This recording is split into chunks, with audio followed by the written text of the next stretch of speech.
Ever wondered what it truly means to break free from the system and walk in faith? Join us as we share our raw, unfiltered journey, leaving behind the conventional life for a path led by the Most High. From off-grid living in Mexico to homeschooling and self-sufficiency, we're building a life of faith, freedom, and purpose. If you ever felt the call to step outside the matrix, this is for you. Stay tuned, because our story might just inspire yours. Peace, love, and light, family. It's your brother, Zaya. And I'm Melissa. It's Kingdom Bound Exodus. I hope everyone is doing well. We just wanted to do a quick Q&A video, for us to touch base and, get to know everybody, and for everybody to kind of get to know us a little bit. Well, if you got some questions, we got questions here? Yeah, we have some questions here that we're going to go through and answer. And some of these questions we've gotten over on our Instagram page, in the past, so we just brought those over too. So, yeah, we're just going to get into it and start answering the questions. Let's do it. So our first question is, who are we and where did we come from? So my name is Melissa, and I'm originally from Georgia. Zaya. I'm originally from Virginia, Maryland, D.C. area. Next question is, how did we meet? So we met down in Florida in 2003. I had just graduated high school, and I was going to school and working at a restaurant. And then this fellow walks in. That's right. And, from there we had chemistry, and we built a friendship and a relationship. Mm-hmm. From there, in Florida we got engaged, and we moved to Georgia. And we had our first child, and we started raising a family. Was there a defining moment when we knew we had to make a drastic change?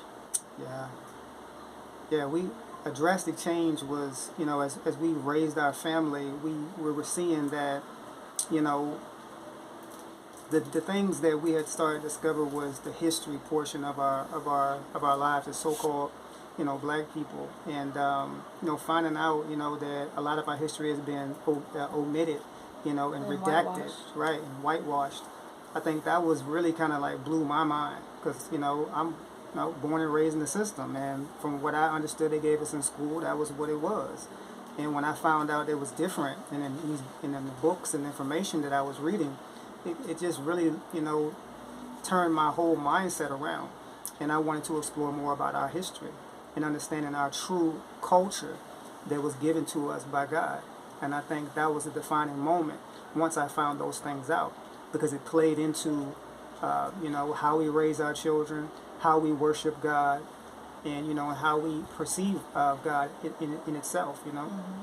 And also from a biblical standpoint. Right, from a biblical standpoint, mm-hmm. that a lot of times that as Christians that or biblical believers, a lot of people are not reading their Bibles. Mm-hmm. They're not reading it, and they're relying on other people to read it and interpret it for them. But once I started reading and interpreting the words, then I could understand clearly that we was not on the right path. And I wanted to, do everything that I could for the family to show them that, man, we might be in error. Mm-hmm. And so, as sincere believers, we made that change. Right.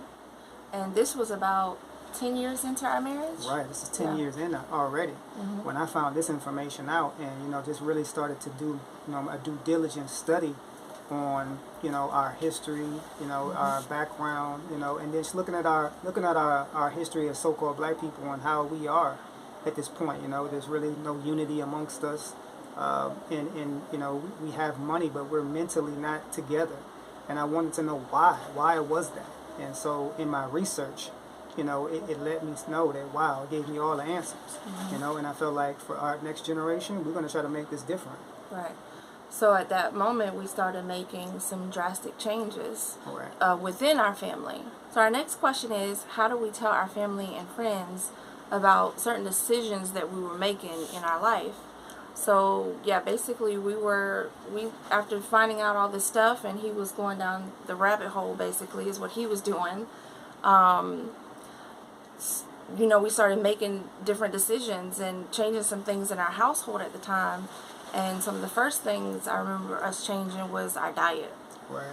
And I remember, my mom lived with us at the time, and so, just explaining that to her was it wasn't too hard. She kind of accepted what we were doing and made provisions for us in our change. Right. And so that was just one time we kind of had to tell about different things that was going on in our journey. Right. It was telling the children initially too, you know, when it came to, you know, holidays and things of that nature, and you know, even how it affected them in school, and then telling, you know, my mother, you know, and my family about, you know, what we have discovered. You know, it wasn't received with a whole lot of, you know, open arms, you know, or open mind.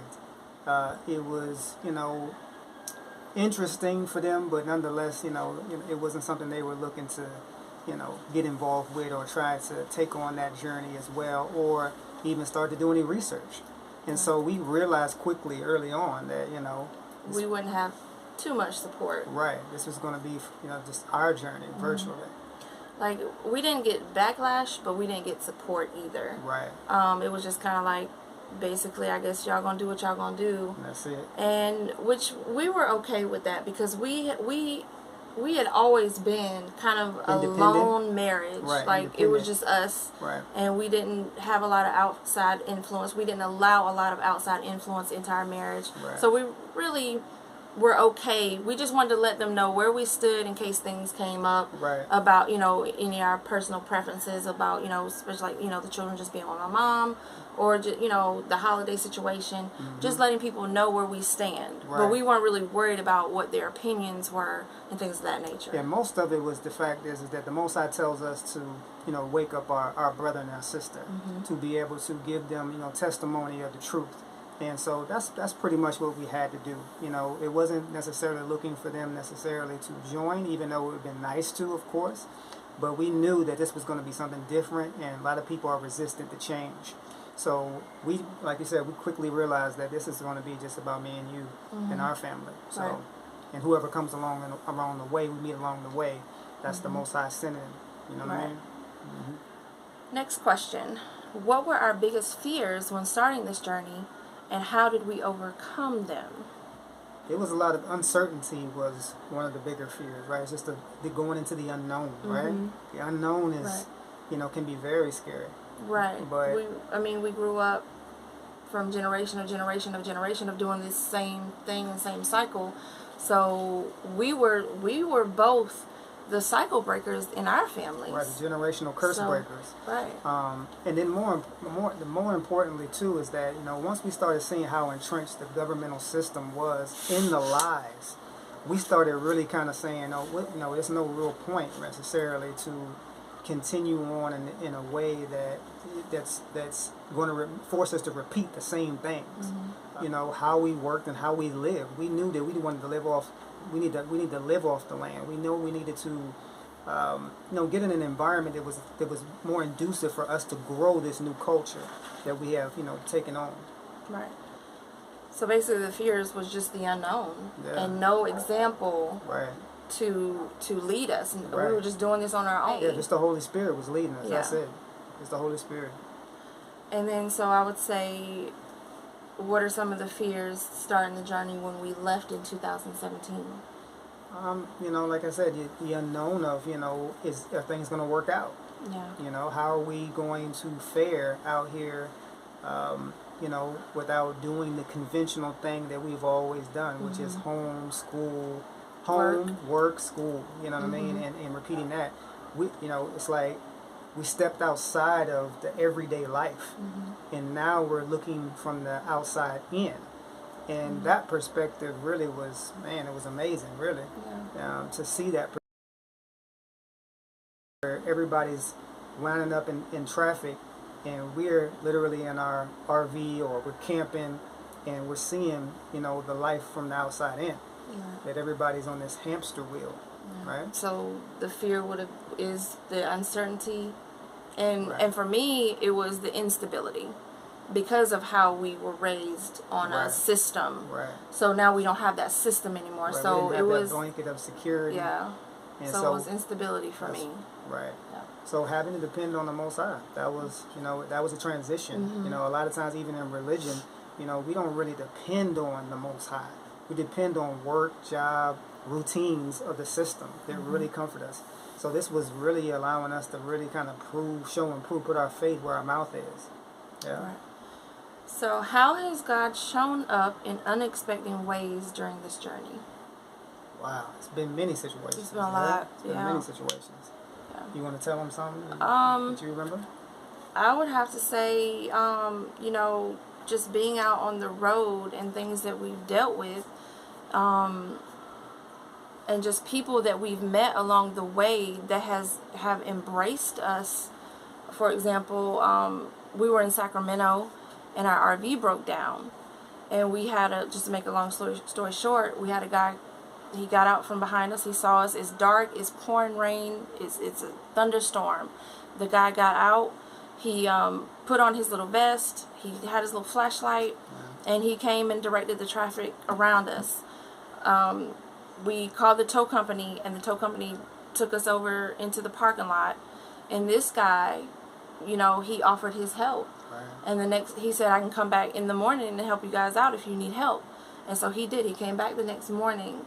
And not only did he take you to get the part that we needed, and he knew what was wrong and everything. Right. So not only did he take you to get the part, he helped you put the part on in the pouring rain. That's right. And he even paid for the part. That's right. So we paid nothing out of pocket for that breakdown for our RV. And the main reason was because he understood what we were doing. Right. He thought it was so great what we were doing with our family and our children. And being out on this road, I really got a chance to be able to give him a piece of our testimony, and he took that and he wanted to pay it forward. Right. And one thing we used to do with our RV is we would write scriptures on the back of the windows. Indeed, always keeping people encouraged. People would always be curious by that, and they would read the scripture, and if they would see us coming in and out, you could tell they were curious about what were we doing. Why are you got scripture?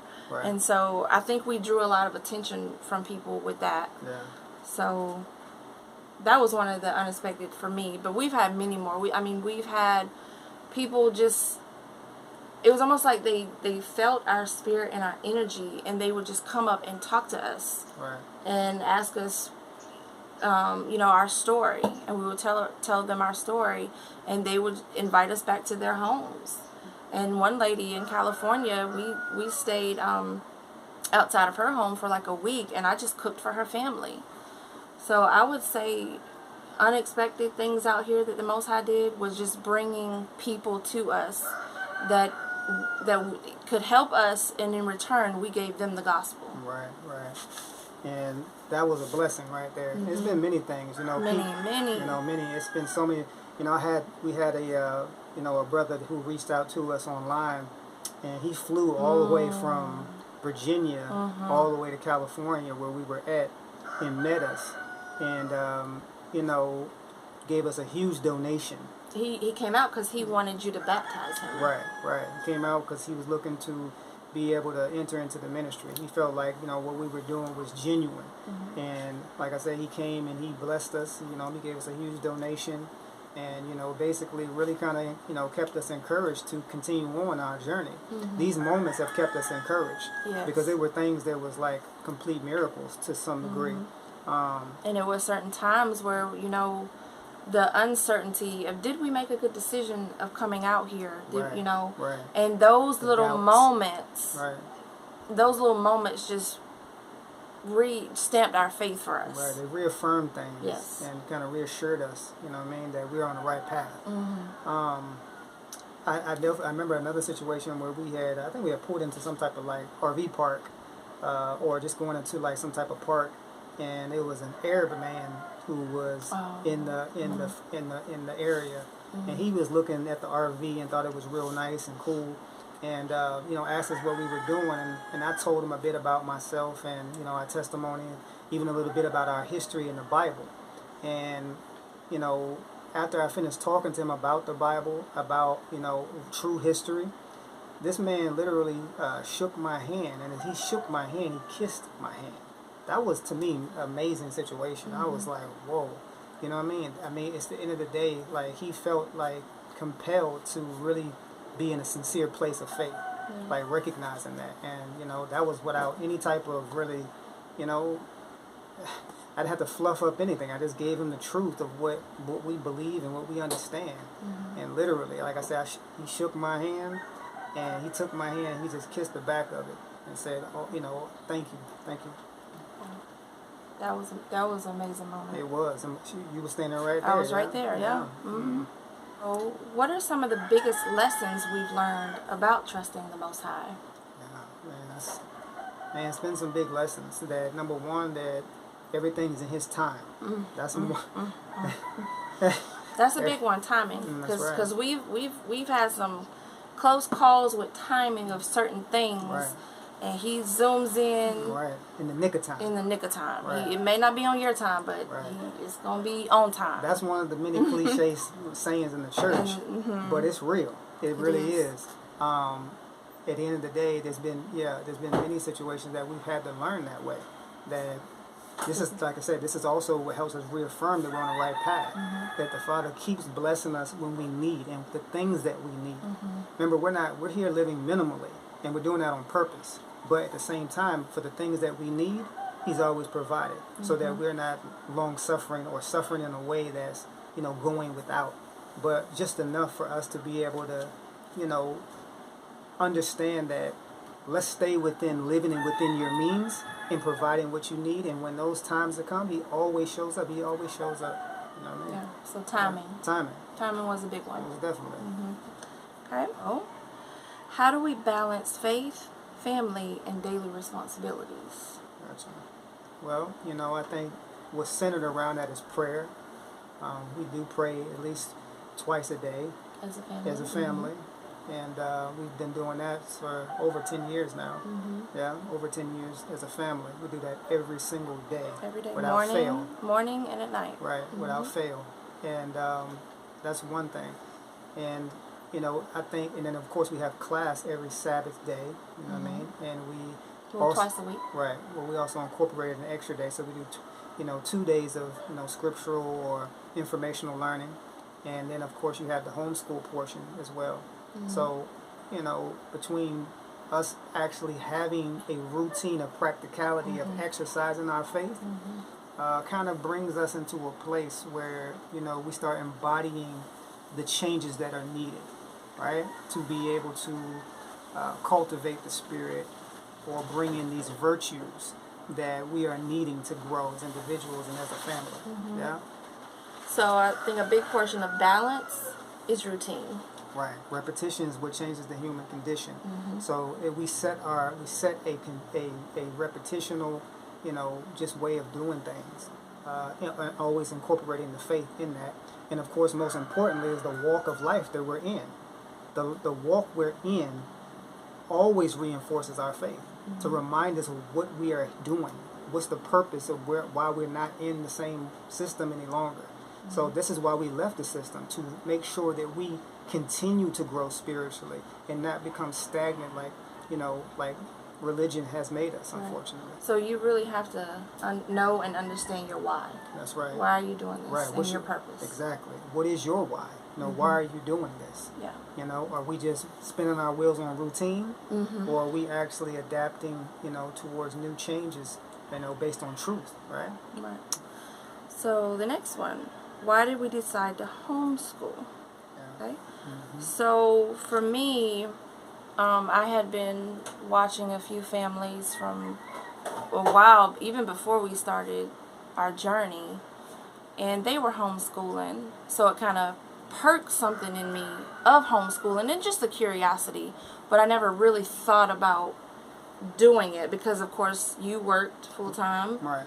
And I didn't know the first thing. At that time, I was a stay-at-home mom, but I really didn't know where to get started with homeschool. So we never dove into homeschooling until this journey. Right. When we came into the truth, we started to see like a lot of the holidays that we celebrate and a lot of the things that the school system is giving our children was something that was, of pagan origin. And we started realizing that part of our sincerity towards our faith was to try to celebrate God's holy days rather than holidays. And trying to understand that difference, start teaching our children that difference. And it just became difficult trying to write notes to the school to let them know don't participate in this and don't participate in that. He can't eat this, he can't eat that. Because at this time we had changed our diets. Right, we were keeping the Torah, we were starting to keep the clean and unclean eating of food. The point of it is that you had to write a note to let them know they can't eat certain things. And it became difficult. And then I think the most difficult aspect of it was, the children still are feeding off the energy of the other children there. And they want to, it becomes more pressure on them to have to deal with that. Because they really don't understand the bigger picture on what mom and dad are trying to give them at this point. So we felt like, wow, from the beginning, the Most High gave Adam, a family, and Eve a family, to be able to raise them under his laws and his commandments. So we wanted to be able to build our family on the foundation of that, where, listen, it don't matter what you want to do in life, but this needs to be your foundation, because this connects us to God and Source. And as long as we're connected to God and Source, then it doesn't matter how you build your foundation or where you go and what you do. But we wanted to give them that foundation. Right. And then, just the other portion of that is just the peer pressure, the influence that we just didn't want them to be a part of anymore, with, finding out how we really wanted to direct the lives of our children. And so we knew that taking them out of school was going to be a big portion of that, because that's where they spent most of their time. They spend 6 to 8 hours in a classroom with a teacher and these children, practically strangers. And so that they're going to have more influence from that than when they come home from school. The parents not even home half the time when the children come home from school. That's right. So the children are getting like a piece. The parents are getting like a piece of the children. But the school is getting more. So it's more influence there than in your home. That's right. And so whatever you are trying to teach them is just getting washed right back out when they go to school the next day. That's it. So you become basically roommates with your children, where there's no culture, there's no real purpose being put into them besides what the school is cultivating for them. And so when it comes to mom and dad and trying to give you direction, the only thing that's steering them is materialism. They're here for food, shelter, you know what I mean? Just their basic necessities. And provision. And then I'm ready to get dressed and go back to school and be over there with them. I'm hanging, my heart is with my people, my schoolmates. My heart ain't with my home. And that's the problem right there with, American or just westernized school in general. It's indoctrination. Yes. You know what I mean? And so we were at the point where our baby girl was coming up to be getting ready. It was summer, and she was getting ready for pre-K. That's right. And so we had a decision to make. And so during that summer, we made that decision that she would not step foot in a brick and mortar school. That's it. And then our son and our daughter were going to be taken out of, our oldest daughter, they were going to be taken out of school. That's right. So, by us trying to honor our faith and, really trying to follow the ways of our biblical faith and understanding, homeschool was going to be a necessity, you know what I mean? Because it cut out all the confusion. It allowed our children to basically be one in heart and one in mind with her family, trying to, that's the whole goal. You never know how it will turn out, but at the end of the day, that is wiping away a lot of the distraction. How has this lifestyle changed our marriage, parenting, and family dynamics? I definitely think it's changed a lot, especially when it comes to our ability to stay unified as a family. I think when it comes to how we work and play together, and everything is centralized on our basic, survival.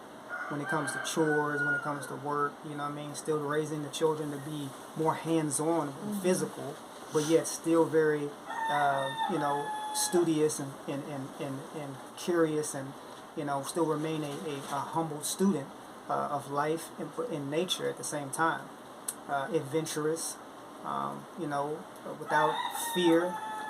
That a lot of children have a lot of, of the unknown, or even being in nature. Our children, don't have that fear. They don't have a lot of those complexes that the average person pretty much accumulates throughout their life from just being in a, living in a city all their life. You know what I mean? Or living in a structured, setting all the time without really getting out. So I think between that and just like I said, staying prayerful and being mindful of those things within our routines. Yeah. Yeah. And I think with our marriage and parenting, this journey has helped us kind of stay on one accord with everything, and again, not having those split minds. Right. It has helped with the unity in our marriage, in parenting, and with the children. So now the children know, okay, we got to be on one accord with mom and dad, because these are the two people we have to look up to. So I would say, yeah, I definitely think so. As far as our marriage, it's definitely been a test for our marriage too. It has been a test. It's been a test for our marriage. Like I said, before we came into the truth, it's 10 years before we came into the truth, and now it's been another 10 years in the truth. And so, man, it's really kind of like, it allowed us as individuals, because you got to think about it, as individuals, you are growing spiritually, as individuals. And so this is important for us to understand. And, with that being said, everybody's going to have their ups and downs and their growth, right? But it's about how you stay centered and stay hand in hand. Still keeping your hand in hand with each other. And I think that's just out of respect, and that's out of continue to study and continue to focus on, self-development. That's the main thing. That's just how we've been able to make it for 20 years. You know what I mean? Yeah, again, it goes back to your why and your purpose. Yeah. Because at the end of the day, no matter what we may go through on a day-to-day basis, we know to come back together on that why and that purpose. Right. Okay, so our next question is, why did we choose Mexico? So I don't think we necessarily chose Mexico at the time, because for me, I never had thoughts of leaving the United States. There was not anywhere else at that time I was thinking to live. Of course, maybe visiting places. But at the time that we were approaching 2019, 2020, Mexico kind of came on our radar because we started watching a brother that was living down here. Right. And he was living off grid down here. And he was following the same faith that we was following, and he was speaking on community. Right. So for maybe about maybe 8 months, maybe you were kind of contacting him back and forth. Right. And so that put Mexico on our radar. Right. It made us be aware of this is a possibility here. And then when 2020 came, we were already on the West Coast. Right.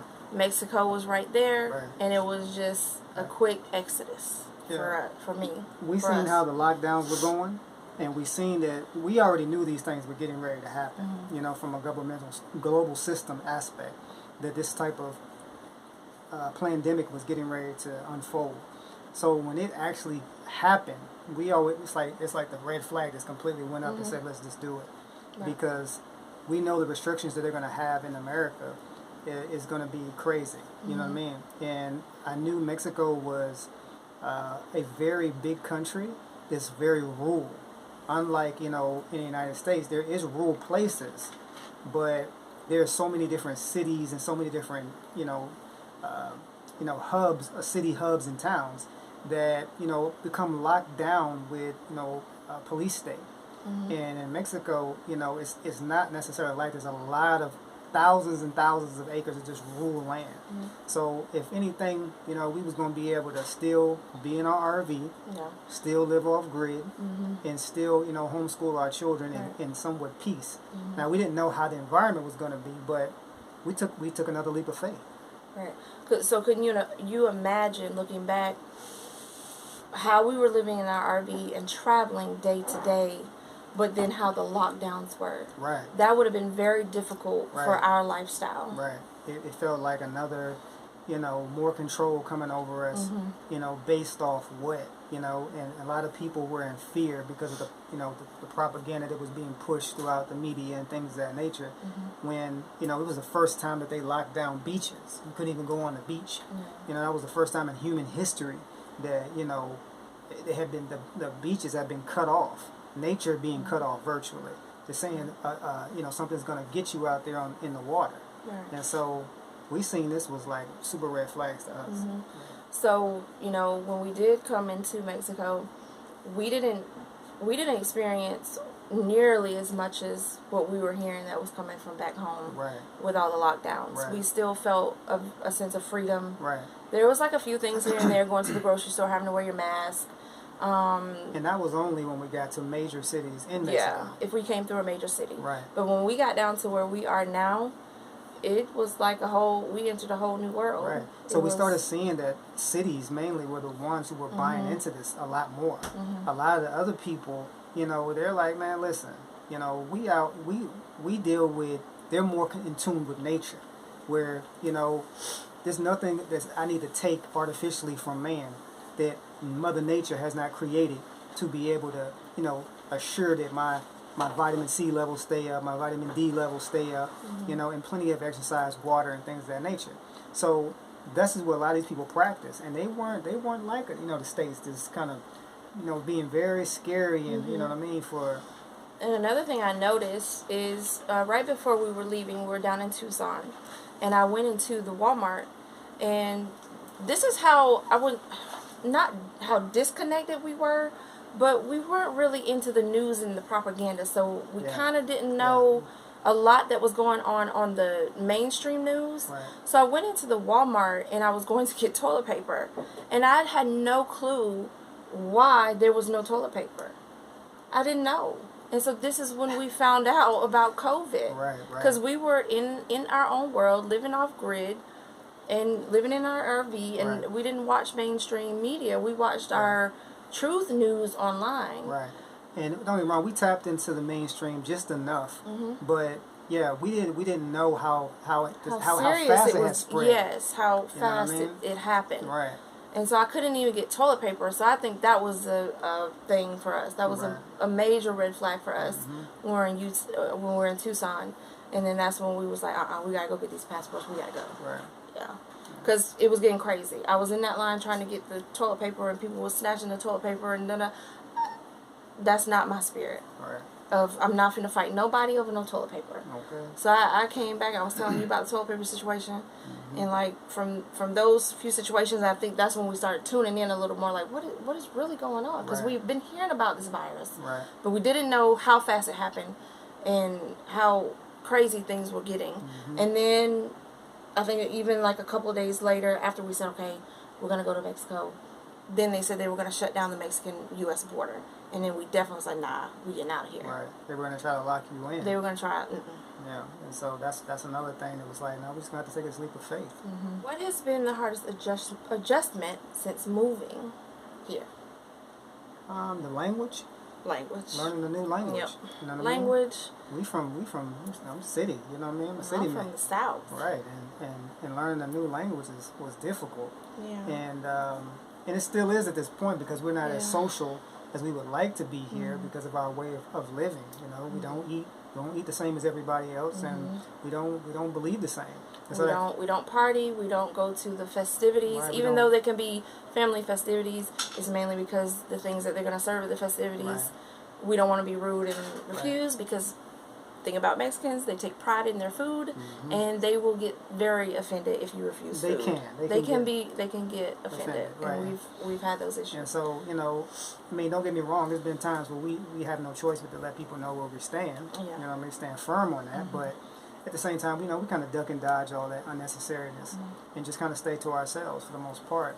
Unless there's, of course, you know, it has to do with ministry, helping someone. You feel me? And I think that would be a difficult too. Is we started our ministry in the U.S., and so we did want to bring it down here in some form.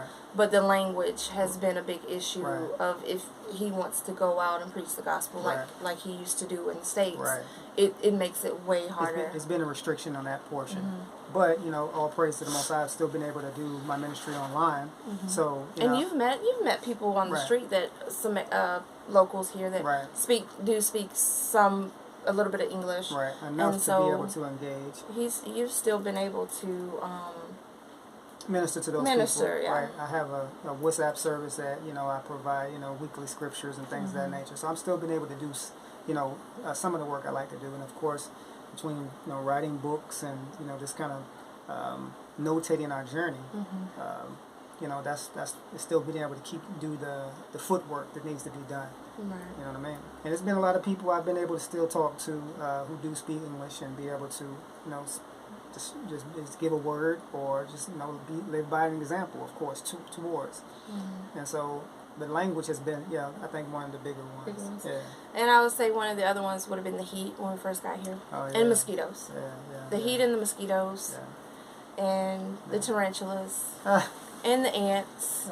But all right, so we can get, those are things we can get past. I would say the heat would have been for me, the heat was one of the main ones when we first got here, because it was a change. When we first got here, I was sweating. Right. I lost 20 pounds our first month here. Right. We live down under the Tropic of Cancer, and if you don't know what that is, that's basically like where you drop a certain level towards the equator, where the sun just hits different.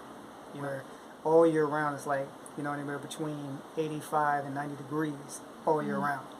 Which doesn't sound very hot when you compare that. Like, we were in Arizona where it was 105, but it is a different heat. It is. And then we get it all year. We don't get a break from it. Right. So that can be a little challenging. Yeah. But also, I would say we were in our RV. Right. So it was hotter in the RV. Right. So.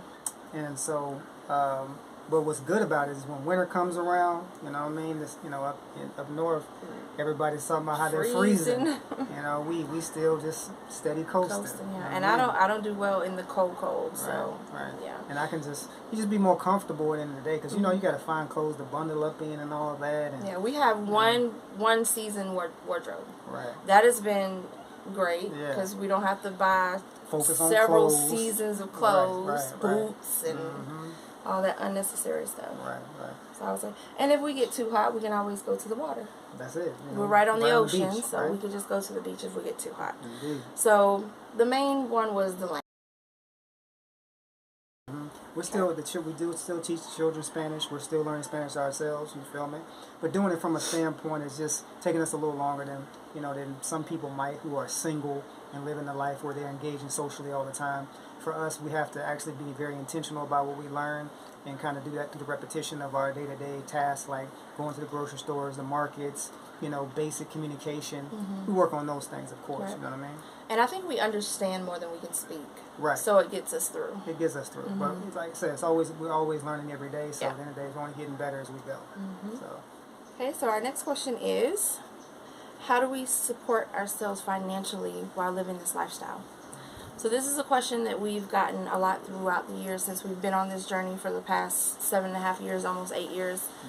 Yeah. How do we support ourselves? So when we made our exit from the system itself of quitting our 9-to-5s and coming out here, we took out our 401k. That's right. So that got us started. Right. And then we decided to build our online ministry. Indeed. And our out ministry. Right. And so through that, we were able to gain loyal followers who donated to us, and they actually became like weekly and monthly donators. That's right. So through donations, we've also both written a couple of books that we are selling. That's right. Those are our main streams of income, but like we said, we are very minimal. Right. We have very little expenses, which we probably do a little video on our expenses, just kind of let you know what the expenses are like, especially down here. Right. So we live very minimal down here. Don't have a lot of bills, so we don't need a whole lot. Right. And we're okay with that. Right, we're okay with that because we just focus mainly on, the basics at the end of the day. You know what I mean? Just our quality of food that we eat, because it's definitely quality over quantity. Right. Is what we do in the first place. And as far as like you touched base on the ministry, we opened up a self-supporting ministry. You know what I mean? And which was something that was really needed in order to be able to, have people to be able to see our story, but also to minister to within a way of like a church almost in some form, online ministry. So people have, like you said, donated through the years. I'm talking about some amazing individuals who we've met, who have become, long-term donors for us, who have helped us throughout the long journey that we've been on. Right. But as far as like, getting started for the, the people who have asked us the questions about, how to do it, is use what you have for now, especially if you're still in the system, you're still working a 9 to 5. You need to get a plan, figure out what you want to do, and use what you have currently to propel you forward. Cut down some of the bills, if you as much as you can, and if you're still using some of your income, start pushing some of that income towards getting out of the system fund. Right. And so you got to stay focused, fam. You got to stay focused. If you really want to get out of this system, you're gonna have to make some sacrifices. Right. You're gonna have to make some sacrifices when it comes to these high rents, these high grocery bills, these car notes, these light bills, which is one I really don't miss. So yeah, there's going to be some sacrifices if you really, really want to get out of this system. Right, because the main thing of it, family, is that, if you don't do this, then you're going to be caught up in the cycle of routine within that system. You know what I mean? Sometimes it's hard to be able to kind of like, sometimes it's easy to stay within the routine of chaos than it is to move towards, the unknown in some way, shape, or form, right? Or the freedom of unknown, right? It's harder to do that. But like she just said, like you have to take what you have and focus yourself on, okay, well, I want to become minimal. And if I'm minimal, that means that reduces my cost footprint, right? How much bills that I'm creating for myself, and therefore the chain and ball to be at that job, becomes even more increasing. So you want to decrease those things, and that's what we kind of did. We just cut off everything for the most part. We sold everything. That's what kind of gave us the freedom. We sold everything. It's got rid of everything. Because we knew this is the worth. This is the goal. This is the wisdom and understanding, right? The Bible says that that wisdom is greater than silver and gold. So the wisdom that we said, okay, well, let's detach from so much material things. It's not necessary. We're striving and trying to keep up with the Joneses and all that when it's not necessary, right? And I would say too, at one of our moments, we were kind of done with our rent and car payment, so we kind of teamed up with my mom, and so that can be a thing. If you can get back into these generational living, well, like people are like, oh, I want my own. But you got your own, but you're struggling. Right. So it's like, get back to generational living where, maybe you're taking care of a grandparent or a parent, and y'all both can come together and bring your resources together. Right. So this is where community really comes in with resources. If you can't like go straight out and say, oh, I'm going to buy an RV to live in, see if there's someone you can move in with for a time being so you can cut some of your costs down. Ask yourself what you're willing to give up. That's it. Freedom doesn't have a cost.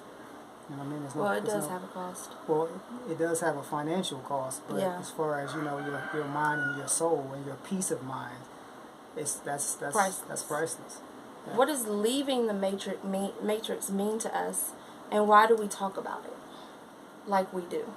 Well, I think when it comes to the system, which we call the matrix, meaning that it's a system built on lies and a lot of deception, and using us basically, where we become dependent on the system, and that's not what was God's original plan for humanity.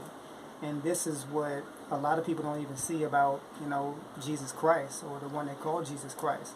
He was speaking against the system that was always in place, and that system has evolved into what we are now. And so we have to understand that. And when we start to see this matrix for what it is, you start to speak on it more and more, because it's becoming more and more evident that it's something that cannot be trusted. And that basically our foundations, and most of us have been building on sand and not solid ground. Right? So this is why we pretty much speak on it. And of course the word always tells us, in order to try to bring people into the knowledge of God, of true understanding God, is understanding the truth that has been hidden from you. Right? In Revelations 12:9, it says that Satan has fooled the entire world.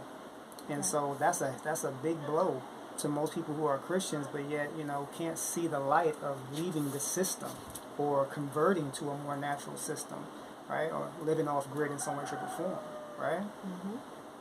So I feel like we talk about it a lot because from a biblical standpoint of we were never meant to live these types of lifestyles that we're living. Right. It was meant to get back. It's meant for us to get back to the basics. And I personally believe that a person is never gonna live their truth or be in their full purpose while still being in this matrix. Right. Then your environment plays a big role in that. You know what I mean? It's so easy to get sucked back into your old routines and your old habits and your old ways. Right. Until you step outside of that paradigm and form a new one, then it can be very difficult, right? It just can be. And so it really takes a mental fortitude, you know what I mean, and determination, right, to really make that change. And most people, unfortunately, either don't know how or they don't want to. Yeah. So that comes to our next question. What advice would we give people who feel stuck in the system? I would definitely say continue to increase your knowledge, because knowledge is power.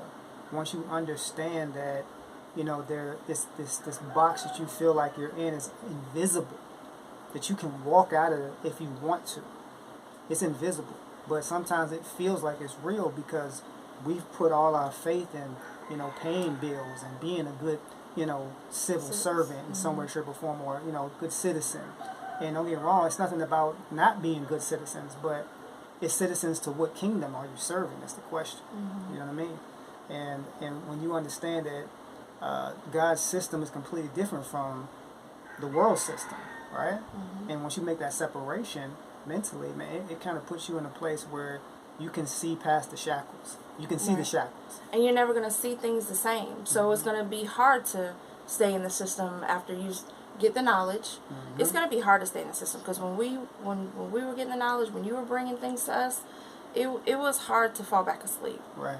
Like, you can't. It's hard. It is hard. It's very difficult when you understand that, man, this is only going to repeat itself again if we don't do anything about it. Right. Our children are going to fall victim to it again if we don't do anything about it. And when you realize that your soul is at stake at the end of the day. That's the whole point, is that sincere worship. You can say you love God all you want, but if you haven't taken the time to know God, then you really don't love God. And that's just the true facts of the situation. You have to take the time to really know, seek Him out. That's why I think it's Proverbs 25:2 says the glory of God to conceal a thing, but it's the honor of kings and queens to search out a matter. Super important. So our advice is research. Do your research and just sit down and start making a plan. Right. If you're by yourself, start making a plan for yourself. If you're with a spouse, you got to bring it to your spouse. And y'all just need to start making a plan. Indeed. And just do as much research. That's another thing that you can do is find like-minded people, whether it be online or, you know, in your neighborhood or at your church or whatever, who are thinking on that same wavelength. Right. In Facebook groups, Instagram groups, whatever your taste, it is. go look for that and just get information. That's right. So I think our main advice is just go research, go get some knowledge, and just start planning your exodus. That's it. And and it has to be something that's in your heart that you really want to do. Yeah. If it's not, then you're never going to do it. So. And another advice I would give to people is don't come out because you see other people doing it and they make it look like it's easy. Right. And they make it look like it's butterflies and rainbows, because it is not. Right. Those are videos for another time. Right. But don't just jump out and just do it because you see other people doing it. You, like he said, you really have to do it because this is what your heart is pushing you to. This is what the Most High was pushing us towards. And so we did it from that standpoint of strictly from what we were getting from the Most High and what we were feeling that our journey was leading us to. Right. So definitely takes a heart. You know, it's not for the weak of heart. This is truly living your faith out. Count the cost. Count the cost. What's one thing we wish we knew before starting this journey? Wow. Okay, so for me, I feel like I wish we would have had a more clear vision on purchasing land. Clear vision. We focus more on community is what we wanted to focus on. But through our trials and tribulations and ups and downs of this walk, we've seen that you got to get in a place and space first. Get your own. Yeah. I think that's the most important. Get your own. Once you have your own, then you can build it and they will come. Yeah. Other than that, we're pretty much online ministry for the most part. But we want to be able to expand. This is why we want the community.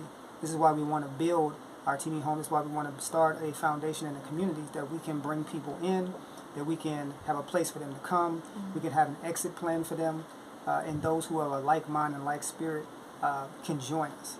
I think that's the main thing, and I think that would be something that I would feel that if I would have knew first, that's where I kind of would have shaped it.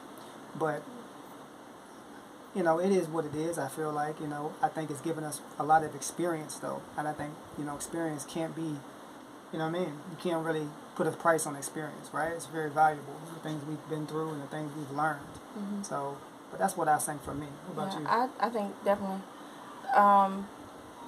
We would have focused more on getting our own. We probably would have, if I knew the land prices of some of the places we've been, I would have took our 401k and we would have bought maybe a small piece of property and then bought our RV the following year, which is what we did. We bought our RV the following 6 months after we were already out.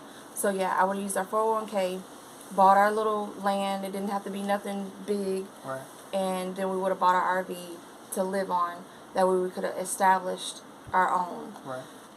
But then there's a flip side to that. What's that? If we would have did that, I don't think we would have ended up where we are today in Mexico. That's true. So this is why, you really can't really downplay, when you walking in sincerity and faith, you can't downplay, the ups and downs. The ups and downs are for your learning. And when you learn, of course, it becomes a part of your testimony, especially if you continue to do it in all sincerity, like we have. We try to do everything in all sincerity, continue to keep the faith no matter what has happened. We still kept the faith. And through those things, the Most High has to me, I feel like, just given us miracle after miracle of, keeping us out here for literally going on almost 8 years now without having to be in that system. So I would say with what I said about a plan, if you can't get out of the United States for some reason, that would be a good plan for you. Use your 401k, go buy you a small lot of land. There's land out in Arizona for like $2,000 and $3,000. I mean, it's tax season, y'all. Come on. Go buy you a lot of land, work on see if you can get you a little shed or an RV or whatever it may be. Those would be like the first steps maybe we would have did if we knew. But I don't take back that we didn't do that. Because we wouldn't have ended up here in Mexico most likely. Well, it's been an adventure for us. Yeah, it's been an adventure, and I'm happy with where we are. I think that, walking by faith and not by sight is a true thing. And I know a lot of times we want the road to be paved for us, but on the narrow path, it's really not paved. It's really like it's got weeds and everything rolled over it, and you got to make your way down this path, and either through the ups and downs and even some of the fears, and so that's the true path that Christ spoke of, is that narrow path, right? So no matter what, there's always going to be uncertainty. There's always going to be things that are the unknown. This is where your faith has to come in. You just have to try to pregame as much as you can and build that courage, right? Yeah, so I would just say that your journey does not have to be our journey. You do not have to be in a whole nother country to get out of the system. So a lot of people do inbox me and want to know how to get to Mexico, but they put these blocks up that I can't get there. But okay, don't make that. So y'all, this is what we deal with, and y'all gonna get this work right along with us, because we finna finish this video today. So like I was saying, if you can't get to another country, you can at least get out of these big cities. There's things that are coming that you don't want to be in these cities for. So I would encourage you that just get out of these cities. Try to get off grid somewhere, and just start building from there. And then if it does come around where you feel like you can get out of the U.S., then go for it. But don't let not being able to get out of the United States stop you from getting out, doing something. Yeah. Put your best foot forward. Find some rural land that's away from cities, maybe 15, 20 minutes to an hour, if depending on if you have transportation or not. But something where you can be in a place where you're surrounded by nature, and that's another other aspect of it as well. We haven't even talked about that aspect. That's a whole other video, really, of cultivating getting in a situation of putting yourself in nature and cultivating your mind, body, and spirit back to things. But you want to be in a place where you can establish, get your garden growing, maybe start growing some, some of your own food and things of that nature. That's what you want to do, and be away from some of this electrical stuff and it's some of the immediate dependency on the system. Self-sufficiency is what is coming for, I feel like, for all of humanity in some way, shape, or form, sooner than later. Yeah. And even if you can't leave your home at this time, if you got a backyard, there's things you could be doing. You could be in your tent. All right. You could be practicing in a tent, camping. Because we did that. Yeah. We lived in a tent for 6 months. We lived in an SU we tent and SUV'd for 6 months before we even got our RV. So I would say practice those things because we was even practicing that before we left the house, right? Yeah, we set up our tent in the backyard, and just to see what it was going to be like. Because you don't, trust me when I say, you do not want to go from living in AC, a comfortable bed, and all that comfortable stuff that you have to going into a tent. Right. You want some adaptation time. Adaptation. You get learn to adapt. So that's part of living minimally. We think we gotta have the full, bedroom suit, with the dresser and the, the mirror and all that. When it's not necessary, fam. At the end of the day, you want to learn to adapt to something that's, easy and free. It keeps you easy and free. Right? And if you have children, you want to get them adapted. Our children at the time were 5 and 11. Right. And all praises to the Most High. All praises. They were so adaptable. Right. They were troopers on this journey. They did it with no complaints. Right. Like I think we've said it before, they took this as a new adventure. Indeed. This was fun for them. Right. Never complain. So yeah, get out in the backyard. Get you a little tent. Y'all start tent camping on the weekends. Just see what it's like. Right. Sleep outside. Right. And I will tell you, sleeping outside is so peaceful. It's like how we live now. We are in a structure, but it's very open. Right. And the difference of it is just different. It's not as claustrophobic. You're getting fresh air all through the night while you're trying to sleep. Right. So yeah, learn how to sleep outside. Learn how to build a fire. Teach your children how to build a fire. Learn how to go out and gather wood. What else? What else can they be doing at home? Just, like people, they feel like I need to get out there. Right, no, right. you don't have to get out there if you can't. There's things you can do still at home. You can buy, they have all types of survival books, all types of videos you can watch on YouTube with people who are living in the woods or building a cabin or building a house. Research and do these things for yourself to see, okay, can I see myself doing that? What if I didn't have no rent and no bills to pay? What if I went out here and just, bought me a RV, a camper, or a fifth wheel, and I lived in that. And I took my tax money and I went and invested in that. You know what I mean? And now I live on a piece of land, either on somebody's property or somewhere away from the city, from somewhere, shape, or form, to save that money. Right. And even if you still were working, but you'd be able to save money then. You see what I'm saying? And that would be a huge help to be able to minimize those bills where you don't have no more rent. And now you can save the money you're getting from your job to be able to make bigger moves in the near future. Right. And another thing I want to plug in real quick is we didn't know when we were out, or we would have used these things, is there are work camp programs and different things of that nature where you can live in your car, your RV, or whatever it may be, but there are people who have like farms and stuff that need people to come volunteer and work on their farm in exchange for somewhere for you to live. And some of these places have full hookups. Right. If you got your RV already, they provide the electricity and your sewage and everything. You just have to volunteer. It's usually not even a full-time job that I've seen some of these places. Right. So look into that. It's called Work Camp, and there's plenty of Facebook groups on that. Right. And so I just wanted to plug that in there because we did not know anything about those things when we were out. We did, and we actually discovered that ourselves. We lived on some land where we basically exchanged our work for being able to live for free, virtually, a few years ago. So we did that for a while ourselves. So we've had the experience with that as well. Yeah. And people can do that. It's out there. You just have to look for it, right? Yeah. So, what's next for us? You know, right now we're just trying to get this tiny home built, really, and get ourselves established from there. Here, I think we found a place we kind of really we're going to be. We've been able to be blessed enough to be able to be given a spot to, you know, to call our own, and we want to go ahead and try to build that up. Yeah. Right. So our goal is to build a tiny home and get a little more space for the children. And our ultimate goal is still community. Right. We would like to build up this first, Right. and then prayerfully in the future we can invite people down.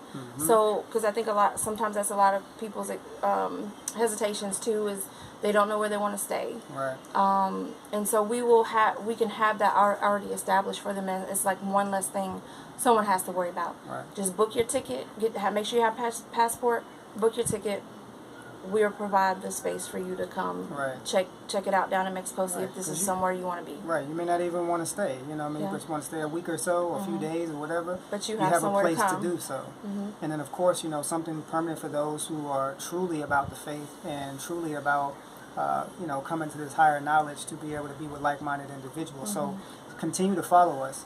You know, even if you're on a path of, you know, maybe you're, you know, Christian or biblical based, and you're making your way into understanding new truths about the Bible and about your faith, continue to watch us, because we're going to continue to expand upon different lessons, different understanding that we have gained through the past 10 years, and to share that, to be a light to others, but most importantly, you know, also to attract our brothers and sisters of like mind.